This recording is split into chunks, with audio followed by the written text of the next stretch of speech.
অসুরের প্রহার কিভাবে আটকালে? এসব হলো মাখনের শক্তি রাধা দেবী।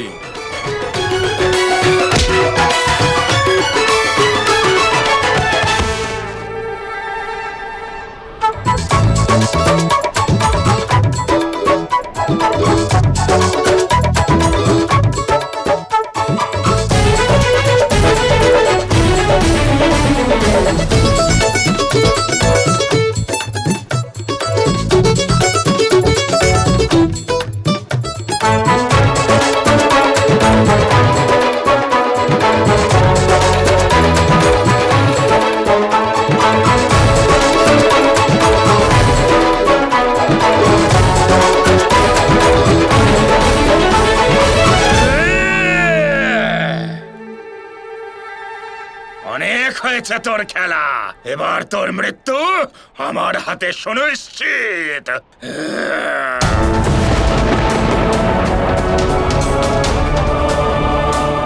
আর্য শাম্বু, ও মহাশক্তির আবাহন করছে। এবার আপনাকে হস্তক্ষেপ করতেই হবে। এখনই না লক্ষণা, যখন প্রয়োজন পড়বে তখন আমি হস্তক্ষেপ অবশ্যই করব।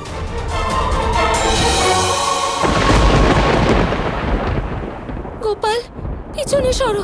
এবার দেখবেন এই ষাঁড় আমার ওপর আক্রমণ করবে, কি তাই তো?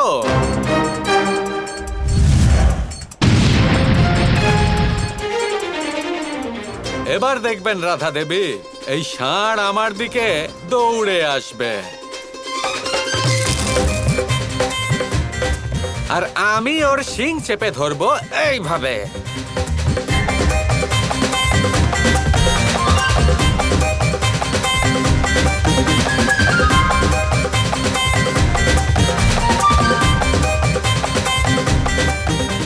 প্রথমে এইভাবে হাসবো আর তারপর মাটিতে ধরাম করে ফেলে দেব,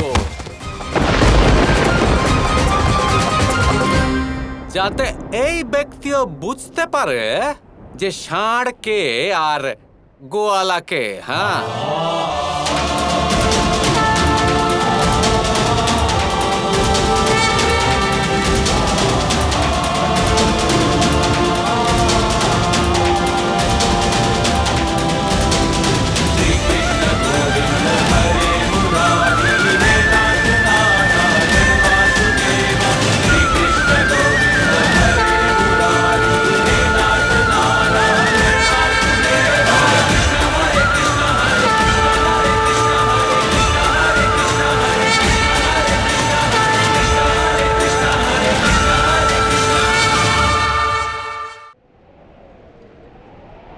গোপাল, দাঁড়াও, মেরো না ওকে।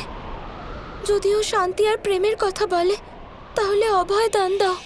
অভয় দান করুন প্রভু, আমি সত্য আর প্রেমের পথে চলবো, আর এই যে হানি হয়েছে সেই সব কিছু আমি ঠিক করে দেব প্রভু। অভয় দান করুন প্রভু।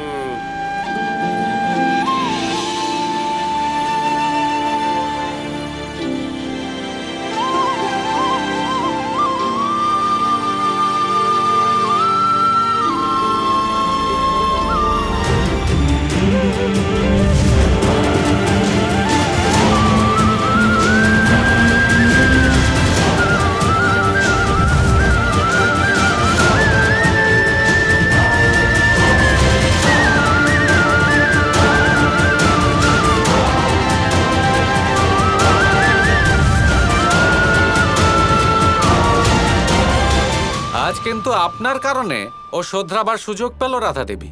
ভুল সবার হয়, একটা সুযোগ সবার পাওয়া উচিত। কত প্রেম আছে আপনার মধ্যে, এসব আপনি কোথা থেকে শিখেছেন? আগে তুমি এটা বলো যে অসুর বধ করতে কে শিখিয়েছে তোমায়? আসলে কথাটা কি জানেন রাধা দেবী, এই যে শক্তি হয় সবার মধ্যেই থাকে, অনেক পরিমাণে থাকে, কিন্তু আসলে কি হয়, এই ভয়ের কারণে শক্তি নষ্ট হয়ে যায়। এই ভয়কে আপনি দূর করে দিন, দেখবেন এতটাই শক্তি আছে যে সংসারের যে কোনো অসুরদের আমরা শেষ করে দিতে পারি। কিন্তু তুমি তো ওকে আমার কথায় ছাড়লে, তার মানে কি এটাই যে তুমি তুমি আমাকে তুমি আমাকে ভালোবাসো? না না না না রাধা দেবী, সব আপনি কি বলছেন? আপনি বারবার ওই কথাতেই কেন আটকে যান? প্রেমের কি আছে, আশেপাশে দেখুন, এত সব লোকজন আছেন, কেউ যোগ্য আছেন, কেউ শ্রেষ্ঠ আছেন, কেউ ধনী, কেউ সুন্দর, কেউ শক্তিশালী। আমার কি আছে বলুন? আমি তো সহজ সরল একজন গোয়ালা, আমার কি আছে? প্রেমে অর্থ আর শক্তির কি গুরুত্ব? প্রেম তো অন্তর থেকে অনুভব করতে হয়। আর আমি কাকে ভালোবাসবো সেটা আমি নিশ্চিত করব। আপনি আমাকে বলেন যে আপনি সব ভুলে গেছেন, কিন্তু যেখানে প্রেমের প্রসঙ্গ আসে তখন আপনি খুব বড় বড় প্রবচন দিতে থাকেন। সেই বিষয়ে সব কিছু মনে আছে আপনার। কথাটা তো তুমি ঠিক বলছো। মনে হয় প্রেমকে খুব ভালো করে বুঝতে পারছি। তবে আপনি প্রেমকে কিভাবে এত ভালোভাবে বোঝেন তা আপনি অতি শীঘ্রই জানতে পেরে যাবেন। তুমি এত বিশ্বাসের সাথে কিভাবে বলছো? বলছি তার কারণ হলো, দেখুন এই যে স্মৃতিগুলি তা যে কোনো মানুষ ভুলে যেতে পারে, কিন্তু মনে যা গেঁথে যায়, মানে এই মনে যা গেঁথে যায় তা এই মনের মধ্যেই থেকে যায়, তা কোথাও যায় না। কি ভালো কথা বলো, অথচ সব সময় পালিয়ে বেড়াও, সারাক্ষণ নিজেকে ব্যস্ত বলো। আরে এইমাত্র একটা কথা মনে পড়লো যে আমার তো খুব দেরি হয়ে গেছে, আমাকে এক্ষুনি যেতে হবে, অনেকগুলো কাজ রয়েছে। আমার পুষ্পাঞ্জলি, আমার হ্যাঁ হ্যাঁ, তোমার গাই তোমার জন্য অপেক্ষা করছে। হ্যাঁ, কত কি জানেন আপনি আমার বিষয়ে। আহা, আচ্ছা রাধা দেবী, আমি আসি, ঠিক আছে? আর আমার অপেক্ষার কোনো মূল্য নেই। বলে তো যাও কবে দেখা করবে। দেখুন একটা কথা বলি, দেখুন মিলন আর বিদায় এই দুই সঠিক সময় এলে পরে তবেই হয়। আচ্ছা আমি এবার আসি, প্রণাম, আমার অনেক দেরি হয়ে গেছে, এদিকে যাব। এক মুহূর্ত, একটা কথা বলে যাই। শকুন্তলা দিদি, একটু সস্তায় দেবেন চুড়ি, ঠিক আছে? আর্য শাম্বু, আপনি কিছু করলেন না কেন? কারণ এখানে যা কিছু হলো আমাদের মঙ্গলের জন্য। কানে তুমি এদিকে কোথায় যাচ্ছ? আমি শুনলাম ওদিকে হাটে একটা অসুর এসেছে। হ্যাঁ এসেছিল, কিন্তু সে তো ফিরেও গেছে। অসুর এলো আর এত তাড়াতাড়ি ফিরেও গেল, অদ্ভুত।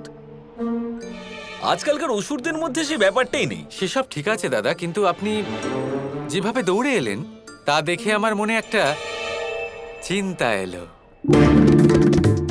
দাঁড়াও দাঁড়াও, তোমার মনে কোনো চিন্তা এসেছে তার মানে আরো একবার কোনো বিচিত্র ঘটনা ঘটতে চলেছে, তাই না? এই দেখুন, দেখছেন?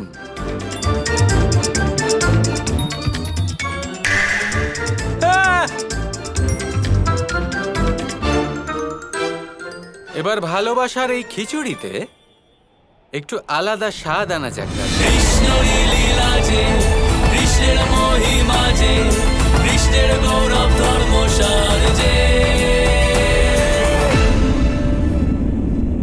বসন্ত ঋতু, এই সময় মন আনন্দে ভরে থাকে।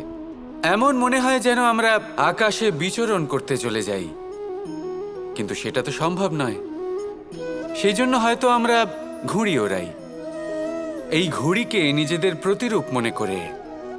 এবার অনেক মানুষ আছেন যারা ঘুড়ি ওড়ান, কিন্তু এই কর্মের সারমর্ম কি সেটা কজন বুঝতে পারেন? আপনি এটা মনে করুন যে আপনি হলেন সেই ঘুড়ি, আর এই সুতো যিনি ধরে রয়েছেন তিনি হলেন পরমাত্মা। আর এই সুতো যেখান থেকে শুরু হয় সেই লাটাই হলো আমাদের কর্মচক্র। এবার আপনি নিজেই অনুমান করুন যে এই উড়ান কার ওপর নির্ভরশীল, পরমাত্মার ওপর আর আপনার কর্মের ওপর। যদি পরমাত্মা আপনার হাত ধরে থাকেন, আপনার সাথে থাকেন, যদি আপনি শুভ কর্ম করতে থাকেন, আপনি এই আকাশে উড়তে থাকবেন। কিন্তু কোথাও যদি পরমাত্মার সাথে এই বন্ধন ছিন্ন হয়, আপনার কর্মচক্র খারাপ হয়ে যায় বা থেমে যায়, তাহলে আপনার এই ঘুড়ি কেটে যাবে আর দূরে কোনো গাছের ডালে গিয়ে আটকে যাবে। তাই শুধুমাত্র ঘুড়ি ওড়াবেন না, তার থেকে শিখুন, পরমাত্মার সাহচর্যে থাকুন, সবসময় শুভ কর্ম করতে থাকুন আর সবসময় এই আকাশে উড়তে থাকুন। আসুন আর আমার সাথে ভালোবেসে বলুন, রাধা রাধা।